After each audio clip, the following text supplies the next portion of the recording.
बिस्मिल्लाहिर्रहमानिर्रहीम। अस्सलाम वालेकुम क्लास 8। उम्मीद है कि आप तमाम स्टूडेंट्स खैरियत से होंगे। आज हम करेंगे एक्सरसाइज 1.3 के क्वेश्चन नंबर 3 को।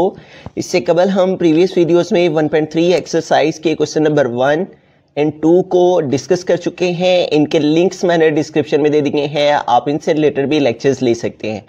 क्वेश्चन नंबर 3 की जानिब चलते हैं। क्वेश्चन नंबर 3 है, for the given sets verify the following laws through venn diagram. हमने वेन डायग्राम को यूज़ करते हुए इन लॉस को वेरीफाई करना है, जबकि हमारे पास यहाँ पे 2 पार्ट्स हैं, 2 वैल्यूज़ हैं, जिसमें A वैल्यू है और B वैल्यू है। ठीक है, तो आइए इसको सॉल्व करते हैं। तो हमारे पास जो फर्स्ट लॉ उसने हमें वेरीफाई करने को कहा है वो है associative law of union of sets. ठीक है, तो एसोसिएटिव लॉ जो है वो हमारी बुक पे मेंशन्ड है, पेज 10 पे। एसोसिएटिव लॉ ऑफ यूनियन जो हमें फर्स्ट लॉ इसमें प्रूव करना है वो है associative law of union of sets, और वो बुक पे मेंशन्ड है associative law of union. Associative law of union में क्या है कि A union into B union C है। ठीक है, और ये इक्वल है A union B into union C के। तो हमने एसोसिएटिव लॉ ऑफ यूनियन को लिख लिया है। ये लॉ आपने ओरल याद रखना है इसे। ठीक है, ये आपको जुबानी इसके बारे में इल्म होना चाहिए कि एसोसिएटिव लॉ ऑफ यूनियन क्या होता है। अब हम इसकी वेन डायग्राम को देख लेते हैं। तो वेन डायग्राम में हमने सबसे पहले एक रेक्टेंगल ड्रॉ कर लेनी है, और इस रेक्टेंगल में चूंकि हमारे पास यहाँ पे 3 वैल्यूज़ हैं A, B एंड C, तो लिहाजा हमने यहाँ पे 3 सर्कल्स जो है वो ड्रॉ कर लेना है। एक सर्कल हमारा A के एलिमेंट्स को रिप्रेजेंट करेगा, जबकि सेकंड सर्कल B के एलिमेंट्स को, और थर्ड सर्कल ये जो है ये C के एलिमेंट्स को रिप्रेजेंट करेगा। और हमने इन सर्कल्स को इस अंदाज से ड्रॉ करना है कि जो हमारे पास A सर्कल है वो हमारे इस C सर्कल में आ जाए। ठीक है, और इसी तरह जो B सर्कल है वो C सर्कल के अंदर उसका कुछ पार्ट आ जाए, ताकि हम A और C में जो कॉमन एलिमेंट्स हैं उनको यहाँ पे लिख सकें, और B और C में जो कॉमन एलिमेंट्स हैं उनको यहां पे लिख सकें। ठीक है, तो सबसे पहले हम A और C में जो कॉमन एलिमेंट्स हैं उनको देख लेते हैं। तो A वैल्यू में है हमारे पास यहां पे 6, जबकि C वैल्यू में भी यहां पे हमारे पास है 6। ठीक है, तो A और C में जो हमारे पास फर्स्ट कॉमन एलिमेंट है वो क्या आ गया, 6 है। उसके बाद देखें 12 C में भी एग्जिस्ट कर रहे हैं, और A सेट में भी 12 जो है वो एग्जिस्ट कर रहा है। तो इस तरह से हमारे पास जो सेकंड कॉमन एलिमेंट है वो क्या आ जाएगा, 12। तो यूं A और C में, सेट A और सेट C में जो कॉमन एलिमेंट्स हैं वो एलिमेंट्स जो दोनों सेट्स में एग्जिस्ट कर रहे हैं वो कौन कौन से हैं, 6, 12, 6, 12।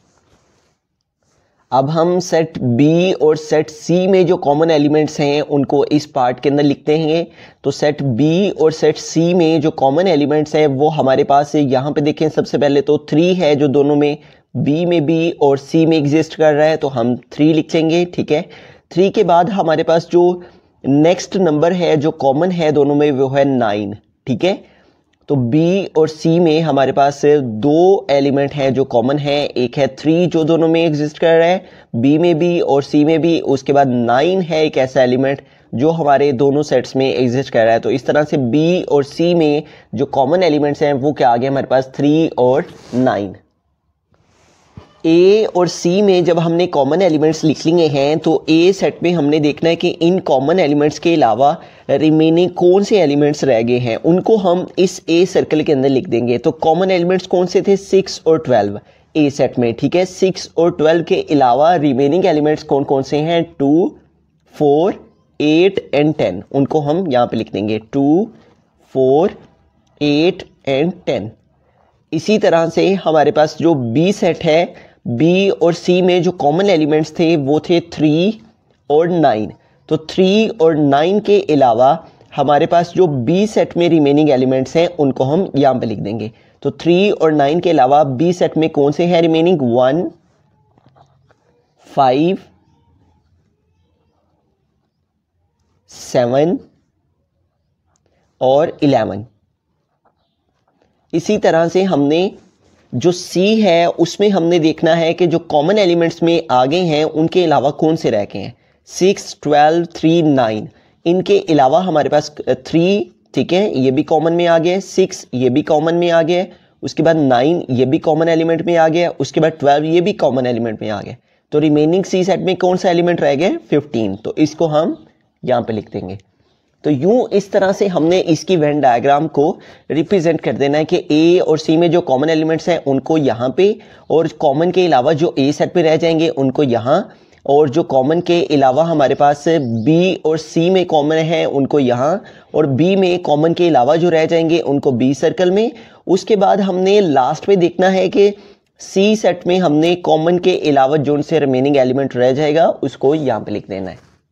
अब हम एसोसिएटिव लॉ ऑफ यूनियन इसकी लेफ्ट हैंड साइड को देखते हैं। तो लेफ्ट हैंड साइड में हमारे पास ब्रैकेट में है बी यूनियन सी, तो हमें पहले बी यूनियन सी फाइंड करना है, ठीक है।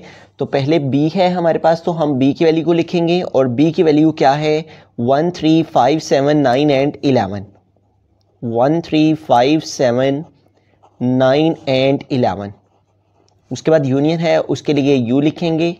देन हमारे पास है सी, तो हम सी की वैल्यू को लिखेंगे, वो क्या है? 3 6 9 12 एंड 15।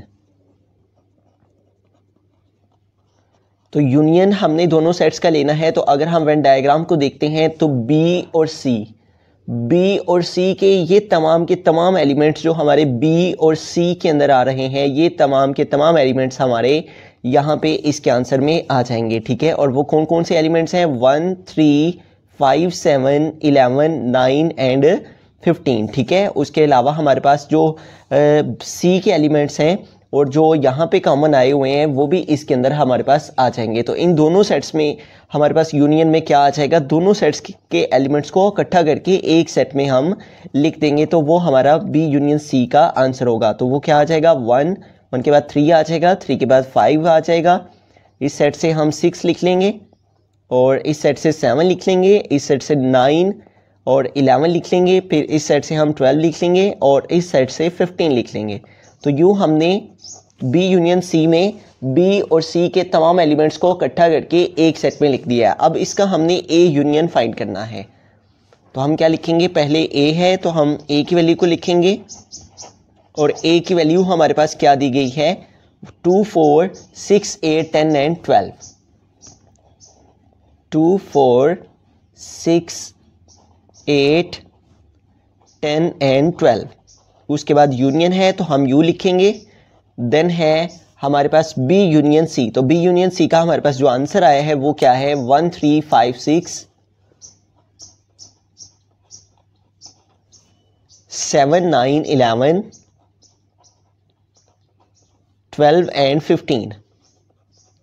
तो यूनियन का मतलब क्या है कि हमने A union into B union C का जो आंसर आया है, इन तमाम एलिमेंट्स को हमने इकट्ठा करके तो लिख देना है। तो ए बी एंड सी, इन तमाम के तमाम एलिमेंट्स का हम एक सेट में जब हम इन तमाम एलिमेंट्स को लिख देंगे तो वो हमारा A union into B union C को रिप्रेजेंट करेगा। तो यूनियन का मतलब है कि इकट्ठा करना, तो हमने A B and C, A B and C के ये तमाम के तमाम एलिमेंट्स को इकट्ठा करके एक सेट में लिख देना है।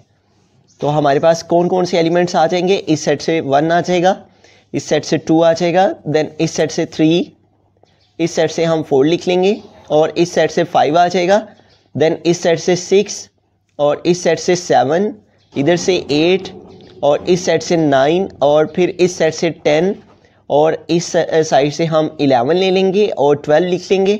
देन हमारे पास कौन सा नंबर आ जाएगा? 15, ठीक है।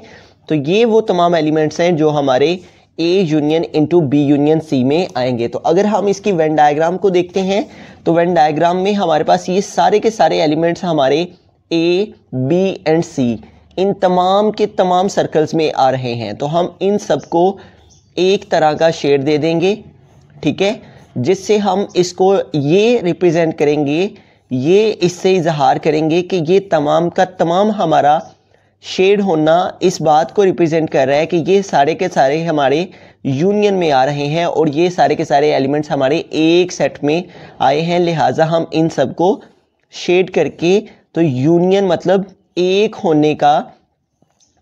होना रिप्रेजेंट कर रहे हैं, ठीक है। तो यूं हमने ए बी एंड सी के तमाम एलिमेंट्स हमारे इस लेफ्ट हैंड साइड में आए हैं, लिहाजा हमने इन तमाम को एक शेड दे के ये रिप्रेजेंट कर दिया है कि ये इन सब का यूनियन कहलाता है। अब हम इसकी राइट हैंड साइड को देखते हैं। तो यहाँ पे राइट हैंड साइड में हमारे पास क्या है, पहले A union B into union C. तो ब्रैकेट में क्या है हमारे पास, ए यूनियन बी। तो हम पहले ए यूनियन बी को फाइंड करेंगे। ए यूनियन बी, तो पहले ए है तो हम ए की वैल्यू को लिखेंगे और ए की वैल्यू हमारे पास क्या है, 2 4 6 8 10 एंड 12। 2 4 6 8 10 एंड 12। उसके बाद यूनियन है तो उसके लिए यू लिखेंगे। देन बी है तो हम बी की वैल्यू को लिखेंगे और बी की वैल्यू क्या है हमारे पास, 1 3 5 7 9 एंड 11। 1 3 5 7 9 एंड 11। तो यूनियन में हमने क्या करना है कि ए और बी, वेन डायग्राम को देख लेते हैं। तो ए और बी के ये जो तमाम एलिमेंट्स हैं इन सब को हम लिख देंगे। तो ये हमारा ए यूनियन बी को रिप्रेजेंट करेगा, ठीक है। तो इस सेट से हम 1 लिख लेते हैं, इस सेट से 2, देन इस सेट से 3 को लिख लेंगे, इस सेट से 4, देन इस सेट से 5, इस सेट से 6 को लिख लेंगे और इस सेट से 7, इधर से 8 को, 9 10 और देन इस सेट से 11 और इस सेट से हमारे पास क्या आ जाएगा, 12। तो यूँ हमने ए और बी के तमाम एलिमेंट्स को इकट्ठा करके एक सेट में लिख दिया है, ठीक है। यही हमारी वेन डायग्राम भी बता रही है, ठीक है। ए सर्कल में जितने एलिमेंट्स हैं ये सारे के सारे और बी सर्कल में ये सारे के सारे जितने एलिमेंट्स हैं उनको हमने इकट्ठा करके एक सेट में लिख दिया। अब इसका हमने यूनियन सी फाइंड करना है। ये जो हमारे पास आंसर आया ए यूनियन बी का, इसका हमने यूनियन सी फाइंड करना है। तो पहले है ए यूनियन बी। तो ए यूनियन बी का हमारे पास जो आंसर आया उस आंसर को हम यहाँ पे लिखेंगे, क्योंकि पहले ये है ए यूनियन बी। तो ए यूनियन बी का जो आंसर है उसको हम यहाँ पे लिखेंगे और वो क्या है, 1 2 3 4 5 6 7 8 9 10 11 एंड 12। 9 10 11 एंड 12। उसके बाद यूनियन है तो यूनियन के लिए यू लिखेंगे। देन हमारे पास सी है तो हम यहाँ पे सी की वैल्यू को लिखेंगे और सी की वैल्यू क्या दी गई है, 3 6 9 12 एंड 15। 3 6 9 12 एंड 15। तो यूनियन में हमने क्या करना है, दोनों सेट्स के एलिमेंट्स को इकट्ठा करके एक सेट में लिखना है। तो वो क्या आ जाएंगे, 1 2 3 4 5 6, ये सारे के सारे एलिमेंट्स हम लिख देंगे।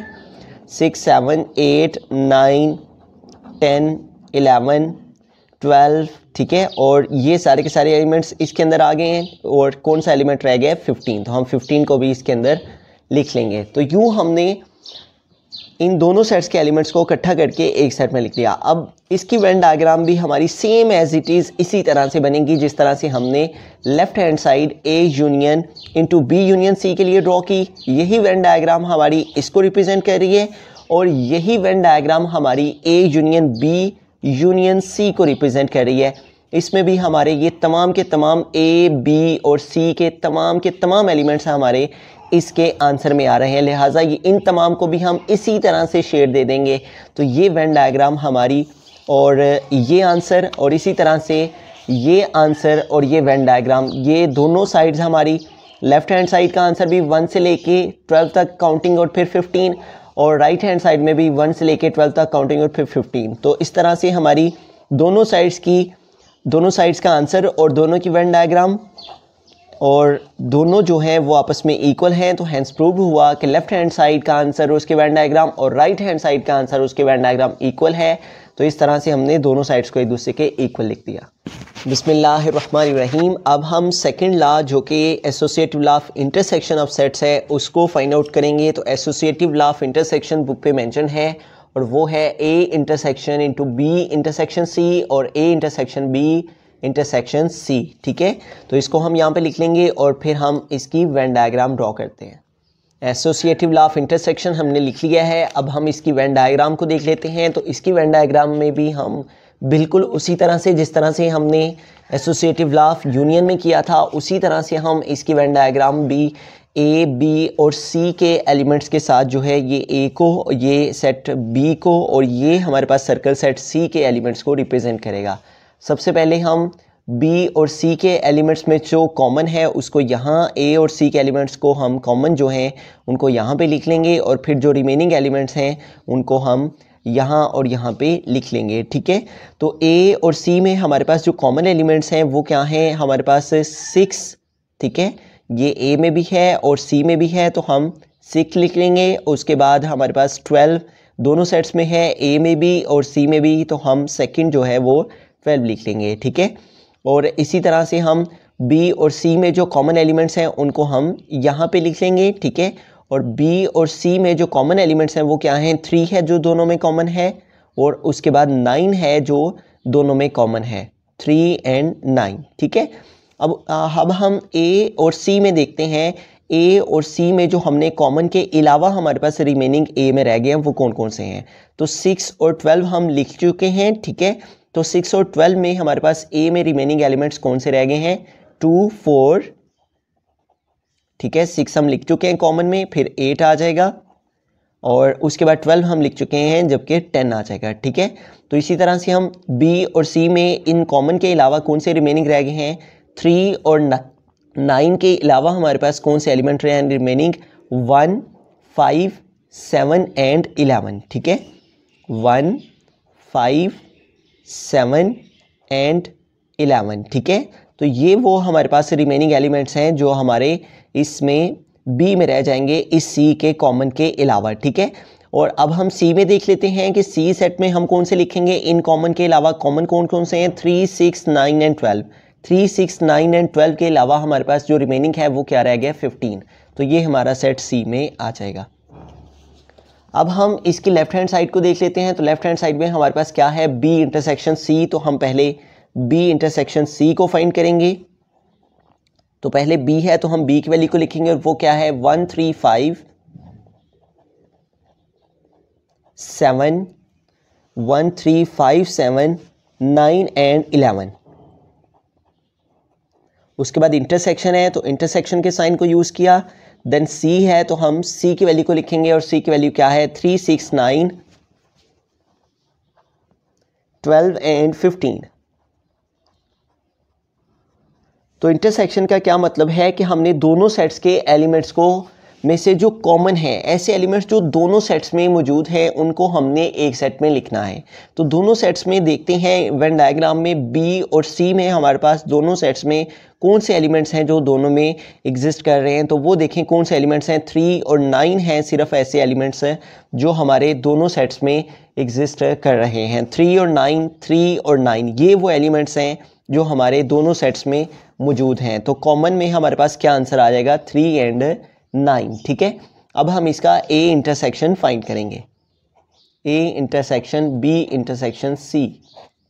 ठीक है, तो पहले ए है तो हम यहाँ पे ए की वैल्यू को लिखेंगे और वो क्या है, 2, 4, 6, 8, 10 और 12। 2, 4, 6, 8, 10 और 12। उसके बाद इंटरसेक्शन है तो इंटरसेक्शन के साइन को यूज़ किया। देन है बी इंटरसेक्शन सी। तो बी इंटरसेक्शन सी का क्या आंसर आया हमारे पास, 3, 9। तो अब हम इन दोनों सेट्स में देखेंगे कि कौन से कॉमन एलिमेंट्स हैं। तो यहाँ पे देखें हमारे पास कोई भी ऐसा एलिमेंट नहीं है जो कॉमन हो। यहाँ 3 है लेकिन 3 यहाँ नहीं है, 9 है और 9 यहाँ नहीं है। तो ऐसी सूरत में जबकि कोई भी कॉमन एलिमेंट ना हो, कोई भी ऐसा एलिमेंट ना हो जो कि दोनों में मौजूद हो, तो हमारे पास जो आंसर है वो एम्प्टी सेट आ जाता है। अब हम इसकी राइट हैंड साइड को देख लेते हैं। तो यहाँ पे हमारे पास पहले है ए इंटरसेक्शन बी। तो हम पहले ए इंटरसेक्शन बी को फाइंड करेंगे। पहले ए है तो हम यहाँ पे ए की वैल्यू को लिखेंगे और ए की वैल्यू क्या है हमारे पास, 2, 4, 6, 8, 10 और 12। 2, 4, 6, 8, 10 और 12। देन इंटरसेक्शन है तो इंटरसेक्शन के साइन को यूज़ किया। देन बी है, हम यहाँ पे बी की वैल्यू को लिखेंगे और वो क्या है, 1, 3, 5, 7, 9 और 11। 1, 3, 5, 7, 9 और 11। तो इंटरसेक्शन में हमने वो एलिमेंट्स लिखने हैं जो दोनों सेट्स में कॉमन हो, दोनों सेट्स में मौजूद हों। तो यहाँ पे देखें 2, 4, 6, 8, 10 एंड 12 है, लेकिन यहाँ पे इनमें से कोई भी एलिमेंट मौजूद नहीं है। लिहाजा ऐसी सूरत में जबकि कोई भी एलिमेंट ऐसा ना हो जो दोनों सेट्स में आ रहा हो, तो हमारे पास जो आंसर है वो एम्प्टी सेट आ जाता है। अब इसका ए इंटरसेक्शन बी हमने फाइंड कर लिया। अब हम इसका ए इंटरसेक्शन सी जो है वो फाइंड करेंगे। A intersection B intersection C. तो ए इंटरसेक्शन बी का हमारे पास क्या आंसर आया है, एम्प्टी सेट। उसको हम यहाँ पे पुट कर देंगे। देन इंटरसेक्शन है, इंटरसेक्शन के साइन को यूज़ किया। देन सी है, तो हम यहाँ पे सी की वैल्यू को लिखेंगे, और वो क्या है 3, 6, 9, 12 एंड 15। 3, 6, 9, 12 एंड 15। तो यहाँ पे देखें हमारे पास कुछ भी कॉमन नहीं है दोनों सेट्स में, तो आंसर क्या आ जाएगा, एम्प्टी सेट। तो ये जो वेन डायग्राम है, यही वेन डायग्राम हमारी left hand side A intersection into B intersection C को रिप्रेजेंट कर रही है, और यही वेन डायग्राम हमारी A intersection B intersection C को रिप्रेजेंट कर रही है। देखिए लेफ्ट हैंड साइड का आंसर भी एम्प्टी सेट और इसकी वेन डायग्राम भी यही, और राइट हैंड साइड का आंसर भी एम्प्टी सेट और इसकी वेन डायग्राम भी यही। तो हैंस प्रूव्ड हो गया कि जो हमारी लेफ्ट हैंड साइड है वो इक्वल है राइट हैंड साइड के।